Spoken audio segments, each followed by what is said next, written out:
babies. Ooh, I've been proven wrong.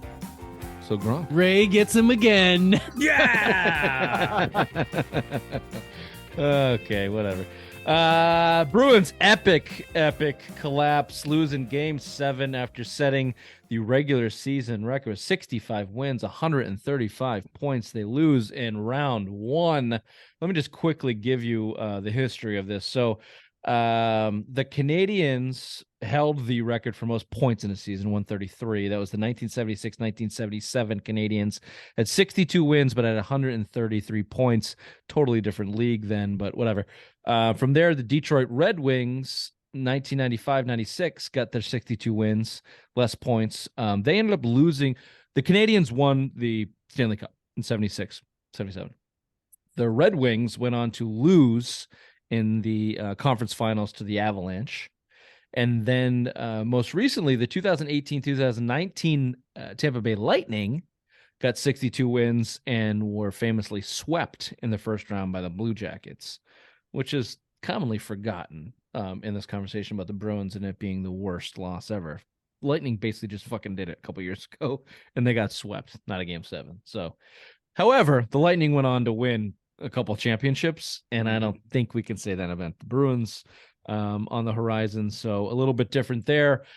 Bruins are currently 0-3 as President Trophy winners in the modern era, at least in our lifetime. And just to go into that game 7 specifically, the scope of the collapse within that series, they had a 3-1 series lead.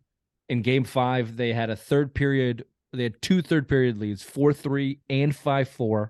They lost that game, game 5. In game 7, they were up a goal with 54 seconds left is when that tying goal happened. And then overtime came, and you could tell they didn't stand a chance. The pressure was too big. The moment was too big, whatever. The curse of the Tuukka Rask butthole tattoo came back to haunt this Bruins team yet again, Raymond. Easy to pinpoint the start of where things went wrong. Their own zone was horrendous. You want to put that on a decor, I'll go with you, but you can bring in as many forwards as you want, tack on the goaltending as you want. Their own zone was absolutely horrible. But what's not getting talked about, or what I'm not hearing talked about, is their lack of aggression when in those positions to win the game. They sat back. They did not press the issue, especially in that game 7. You could see it happening. They had the 1-goal lead with about 6 minutes left, and you can just watch them float back in their zone and just let it all come at them. And that's never a recipe for winning. Like I said, goaltending was shit. Allmark had a debilitating injury, according to talk about it. Reports. Can't talk about it, though, and I'm not going to disclose it. I'll keep going, and you can discuss. David Pastrnak, the guy that I've shit on a lot, actually showed up a a bit. He heard our show. He heard our show. 2 goals, had a nice goal in games. What was the through the legs goal? Game 5 or game 6? Game 6, because they lost that. Yeah. Showed up a little bit for what he's supposed to do. Score goals. He didn't do much else, but he scored goals. So can't get really on him. I'll stop there, and then we can work down the individuals and their lack of showing up. But I don't know. Your overall takeaway from the epic Bruins collapse. If if Allmark really did have this debilitating injury, then why the fuck was he playing in the playoffs? If it's that bad and they can't talk about it and it was serious, why was he there? You have a kid in Swayman, you don't have to ride. You don't have to go the every other game approach anymore. You could just ride with Swayman. So he actually did look better in game 7. I mean, you only gave up 4 goals compared to Allmark's 8 that he's been letting up in the fucking previous game. I mean, Jesus, you could have gone with him. And then Lindholm, the guy scored 54 points in the regular season in 11 playoff games with the Bruins, 0. He's been a goose egg. So, yeah, it's the defense, like the top-end defenseman and Allmark both shitting the bed, I think, is the big story to talk about with the Bruins. Yeah, there's an easy second guess with the goaltending, especially when the eye test with Allmark, you could kind of see it a little slow, a little sluggish. There were not too many like terrible softies, maybe a couple, but certainly wasn't as sharp as before, and the defense left him out to hang it to dry a little bit. So that's a hard call to make in the playoffs. But I'm with you. Game 4, game 5, you could have gone to Allmark instead of waiting to game 7. Bring a 25-year-old kid in after not playing for 2 weeks. that first goal in Game 7 against Swayman, that's a softie. You can't let that shit in. And the last goal, honestly, I know a lot of people saying it was tipped off McAvoy, which makes it a little tougher, but still, you're going to win a cup. Goal. If you're going to win a cup, I don't care if you're a Vezina winner or you're Swayman and Olmark, who had the best goalie tandem in the history of the NHL. If you're going to win a cup, you can be a bum off the street and you got to make that fucking save. Mm-hmm. And those goalies make the save. The Stanley Cup winning goalies on those runs make those saves. Whether they should or not, they do. So certainly bad there. Bergeron -6 in his 3 games played. Found out he's playing with a herniated disc. Suffered in the last game of the season, which he had no business being in. Which we heard later on that you told us why he played. Yeah, his dad was in the stands. Yeah, because he's dying of cancer. It's probably the last time he's ever seen him play live. I mean, that's hard. Like, it is sports. You like, it is like you're there for the romance of it. And if Bergeron's truly going to retire, which it seems like he is, then yeah, your last game in your home city, all your family's there and your father's there dying of cancer. You probably want to strap up and play on the ice. Mm-hmm. Hurt him. Herniated disc. Played through it. Sucked. -6.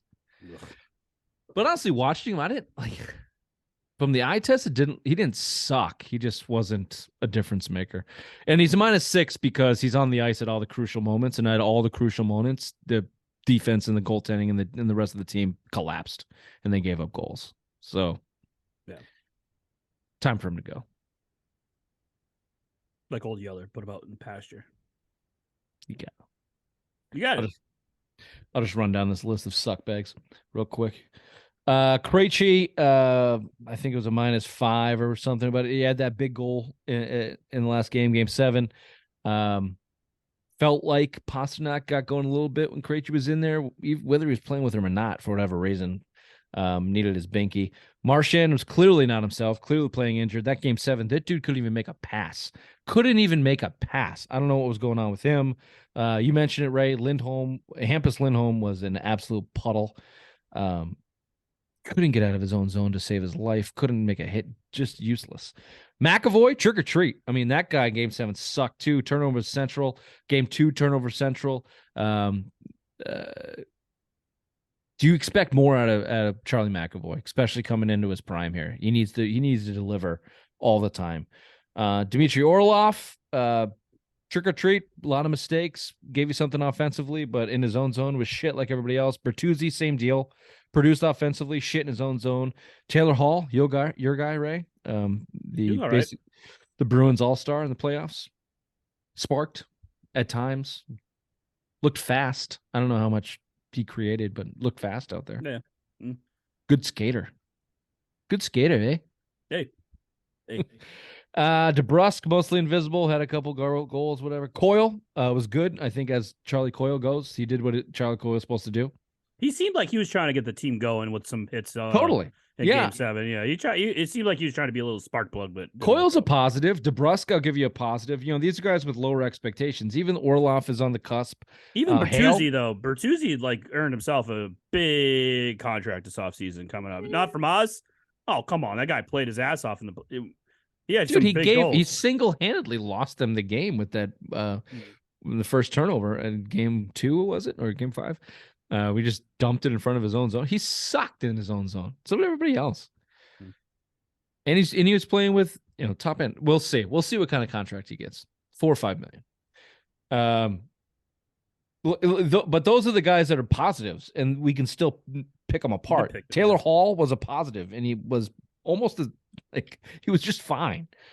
DeBrusque was a positive. He was fine. Coyle was a positive. He didn't score any goals. I don't know what his point total was. It wasn't high. Maybe he scored 1 goal. The fourth line was the fourth line. You look at Montgomery and you have to ask if there was too many line changes, or if they were too conservative with the lead is my big second guess. The goaltending is a second guess. But frankly, I don't really put on the coaching. Certainly don't put it on Sweeney. The players just fucking choked. Just choked. That's it. Yep, pretty much.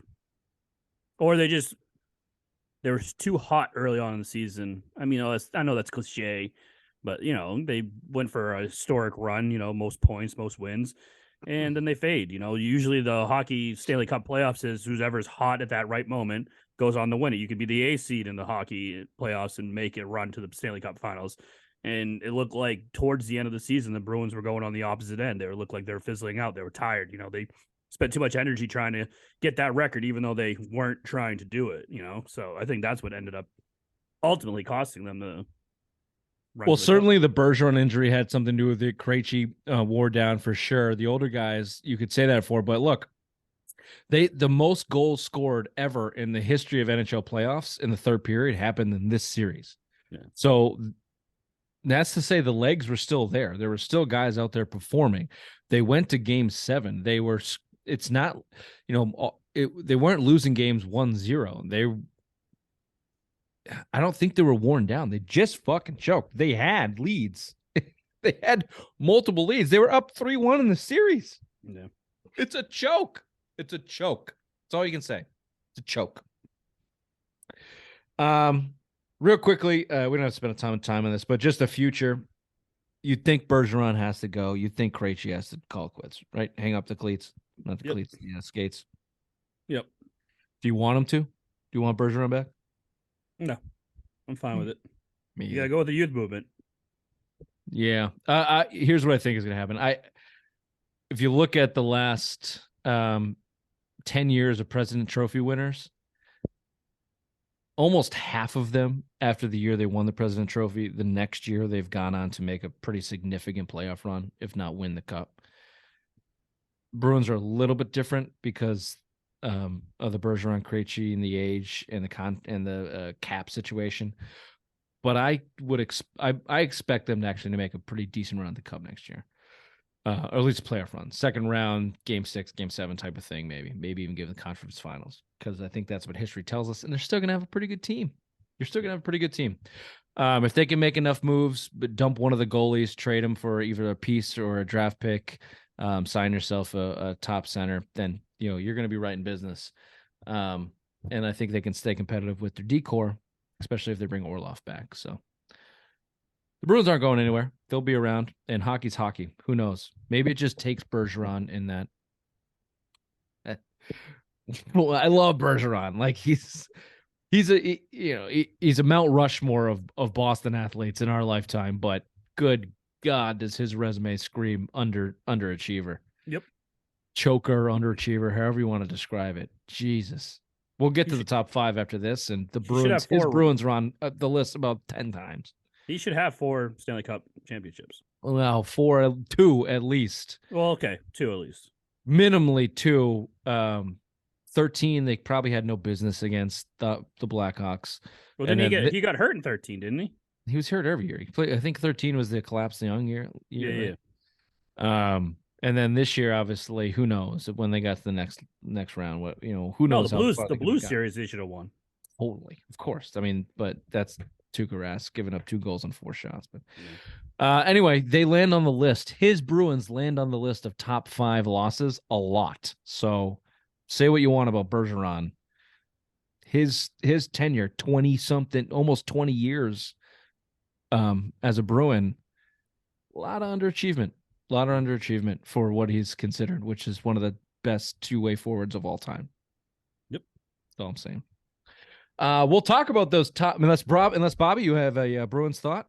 I certainly do. Thank God that the season is over and I don't have to hear this shit for at least 4 months. There you go. There you go. Yeah, the hockey offseason is not what the other sports are, so it will be a few months till we talk Bruins again. So fucking awesome. You're welcome, Bobby. Thank you. Let's keep the misery going, though. After the break, we'll talk about the top 5 worst Boston sports teams' losses of our lifetime, generationally, somewhere in the modern era. We'll be right back.